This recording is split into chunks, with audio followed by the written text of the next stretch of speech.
Walking അല്ലെങ്കിൽ നടത്തം ഒരു നല്ല എക്സസൈസ് ആണോ? ഒരുപാട് ഡിബേറ്റ് നടക്കുന്ന ഒരു ടോപ്പിക്കാണ്. ഹായ്, ഞാൻ Joby Paul, endurance athlete and a fitness influencer. പലപ്പോഴും ആളുകളോട് എക്സസൈസ് ചെയ്യാറുണ്ടോ എന്ന് ചോദിക്കുമ്പോൾ കിട്ടുന്ന ഉത്തരമാണ് യെസ്, ഞാൻ ഡെയിലി അരമണിക്കൂർ അല്ലെങ്കിൽ 1 മണിക്കൂർ നടക്കാറുണ്ട്. ശരിക്കും ഒരു എക്സസൈസ് പോയിന്റ് ഓഫ് വ്യൂവിൽ അത് മതിയോ? അതൊരു നല്ല എക്സസൈസ് ആയി കൗണ്ട് ചെയ്യാൻ പറ്റുമോ? വെൽ, വാക്കിംഗ് ഒരു നല്ല ആക്ടിവിറ്റിയാണ്, അതിലൊരു സംശയവുമില്ല. എന്നാൽ ഇതൊരു നല്ല എക്സസൈസ് ആണോ എന്ന് ചോദിച്ചാൽ എല്ലാവർക്കുമല്ല.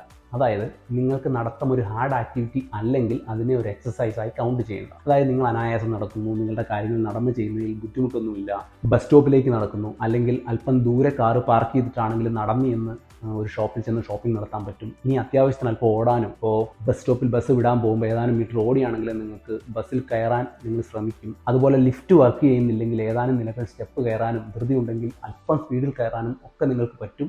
എങ്കിൽ നടത്തം നിങ്ങൾക്കൊരു നല്ല എക്സസൈസ് അല്ല. I repeat, walking is not an exercise for U.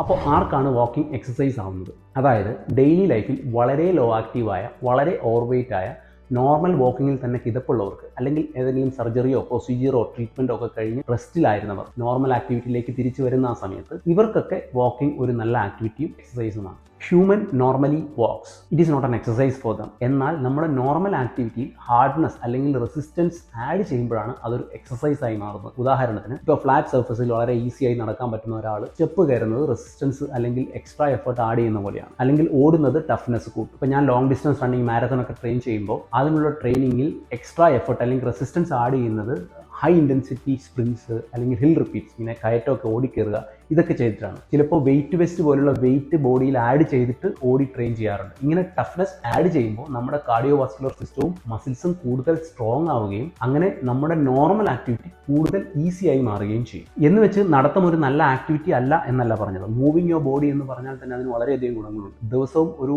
10,000 steps എങ്കിലും നടക്കുന്നത് നിങ്ങളുടെ കാർഡിയോവാസ്കുലർ ഫിറ്റ്നസ് ഇംപ്രൂവ് ചെയ്യാനും, ഹൈപ്പർ ടെൻഷൻ കുറയ്ക്കാനും, കൊളസ്ട്രോൾ, ഡയബറ്റിക്, ജോയിന്റിന്റെയും മസിലിന്റെയും പെയിൻ, സ്റ്റിഫ്നെസ് ഇതെല്ലാം കുറയ്ക്കാനൊക്കെ സഹായിക്കും. പക്ഷേ ഈ നടത്തം ഡെയിലി ആക്ടിവിറ്റികളോടൊപ്പം ചെയ്തിട്ട് എക്സസൈസ് ചെയ്യുമ്പോൾ പറ്റുന്നവരെല്ലാം കൂടുതൽ ഹാർഡും റെസിസ്റ്റൻസ് ഉള്ളതുമായ വർക്കൗട്ടുകൾ ചെയ്യുന്നത് കൂടുതൽ സ്ട്രോങ്ങും ഹെൽത്തിയുമായ നിങ്ങളുടെ ഒരു പുതിയ വേർഷൻ തന്നെ ഉണ്ടാക്കാൻ സാധിക്കും. Follow for more health and fitness tips. By.